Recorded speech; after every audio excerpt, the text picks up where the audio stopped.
मैं एक बार पुनः नगरवासियों को बताना चाहूँगा कि चूँकि चंबल नदी का जलस्तर काफ़ी तेज़ बहाव में था, हमारी पानी की मोटर बह गई, विद्युत लाइन बह गई।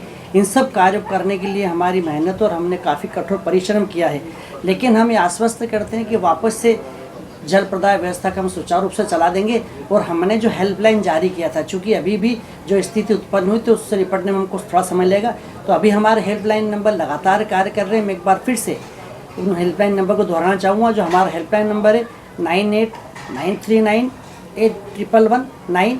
एक हमारा लैंडलाइन नंबर है 07366241036।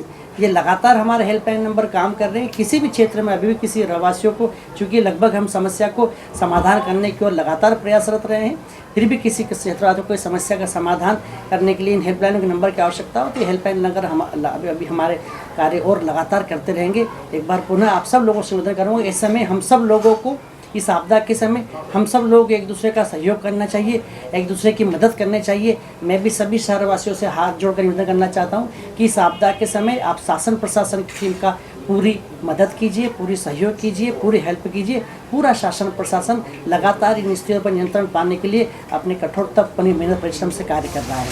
बहुत बहुत धन्यवाद। देखिए, जब तक जल भराव की स्थिति है, जब तक चंबल नदी उफान पे थी, सबसे बड़ी समस्या हमारे उस समय ये थी कि किसी भी तरह हमारे नगरवासी कोई जनहानि न हो। सबसे पहले हमारे रेस्क्यू टीम, नगर पालिका की टीम, एनडीआरएफ की टीम ने जो ऐसे प्रभावित क्षेत्रों में जो लोग लगातार बारिश की वजह से फंसे हुए तो उनको निकालने का काम किया। फिर दूसरी हमें समस्या आई कि हम उनको रखने के लिए कहाँ व्यवस्था की, तो शासन प्रशासन नगर पालिका की टीम के द्वारा हमने उनको रखने के लिए 9 सुरक्षित स्थान बनाए थे जहाँ उनको रखा। उसके बाद उनकी भोजन पानी की व्यवस्था की गई।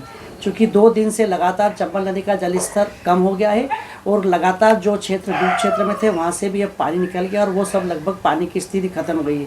अब आने वाले समय में आगे हमारे लिए अब ये सबसे बड़ी समस्या ये है कि जो लोग ऐसे डूब प्रभावित क्षेत्र से प्रभावित हुए थे उन लोगों को आकलन करना, उन लोगों का सर्वे करना और शासन प्रशासन के माध्यम से हम उनको जो उनके आर्थिक नुकसान हुआ है उस नुकसान की भरपाई कैसे कर सके, ये हमारे सामने एक बड़ी समस्या है। लेकिन चूंकि भारतीय जनता पार्टी की परिषद, भारतीय जनता पार्टी की सरकार केंद्र से लेके प्रदेश में है और हमेशा ये जो सरकारें हैं गरीब कल्याण के लिए काम करती है, तो ऐसे जिन जिन लोगों को नुकसान हुआ उन सब की भरपाई करने का कार्य सरकार करेगी।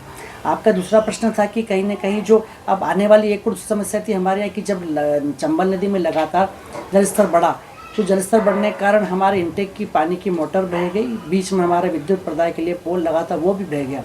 तो ऐसी स्थिति में हम इंटेक तक किसी भी तरह से विद्युत सप्लाई कैसे, विद्युत प्रदाय कैसे चालू कर सके, तो हमने लगातार प्रयास किए। अभी आपने देखा होगा कि हमने 2 दिन के हमारे प्रयास से हमने 85 HP की 2 मोटर थी वो चालू कर दी है उद्योग के सहयोग से। साथ ही हमने 2 जनरेटर बाहर से मंगवा कर उन जनरेटरों के माध्यम से पानी की टंकियों को भरने का कार्य चालू कर दिया है। हमारे 2 जनरेटर लगातार आज सुबह से ही हम लगातार 2 दिन से कार्य कर रहे थे और लगभग आज सुबह जनरेटर ने कार्य करना प्रारंभ कर दिया और अभी हमने संपूर्ण बिल्ला ग्राम क्षेत्र में पानी की सप्लाई दे दी है। 2 जनरेटरों के माध्यम से हमारी पानी की टंकी लगभग जो शहर की जो विशेष टंकियाँ हैं, महत्वपूर्ण टंकियाँ हैं, वो सब भराना प्रारंभ हो गई है। हम कल सुबह तक पूरे नागदा क्षेत्र में पूरी तरह संपूर्ण जल व्यवस्था सुचारू रूप से प्रारंभ कर देंगे। इसके साथ ही हमने ये समस्या आगे और उत्पन्न नहीं हो, इसके लिए हमने MPV के निमेश कुमार जी डी साहब से बात करी। उन्होंने लगातार हमारी बात को स्वीकार करते हुए शहर में फिल्टर प्लांट पर 2 LT के कनेक्शन, अस्थायी कनेक्शन उनको दे दिए हैं। वहाँ 200 के 2 HP के वहाँ ट्रांसफार्मर लग गए हैं और कुछ ही समय विद्युत सप्लाई भी चालू हो जाएगा।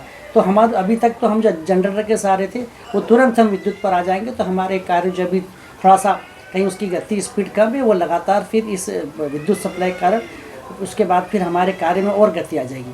कुल मिला के ये है कि नगरवासियों को चाहे विद्युत की बात करें या चाहे पानी की बात करें, किसी भी तरह कोई समस्या नहीं आने जाएगी। हमारी टीम लगातार पिछले 24 घंटे 48 घंटे से लगातार काम कर रही है। डूब प्रभावित क्षेत्रों का हम लगातार दौरा भी कर रहे हैं और जहाँ जहाँ जो समस्याएँ पैदा हो रही उन समस्या का तुरंत निदान करने के लिए हम लगातार, हमारी पूरी टीम, हमारे जनप्रतिनिधि लगातार उन क्षेत्रों में बने हुए हैं। किसी प्रकार की समस्या नहीं आनी जाएगी ये, क्योंकि नगर पालिका परिषद पर नगरवासियों ने लगातार 5ही बार जो विश्वास किया है उस विश्वास पर खरा उतरने के लिए हम कठोर परिश्रम, कठोर मेहनत के साथ लगातार कार्य कर रहे हैं। निश्चित ही जनता का जो हमारे ऊपर ऋण है उस ऋण को उतारने के लिए हम लगातार मेहनत परिश्रम कर रहे हैं। और पुनः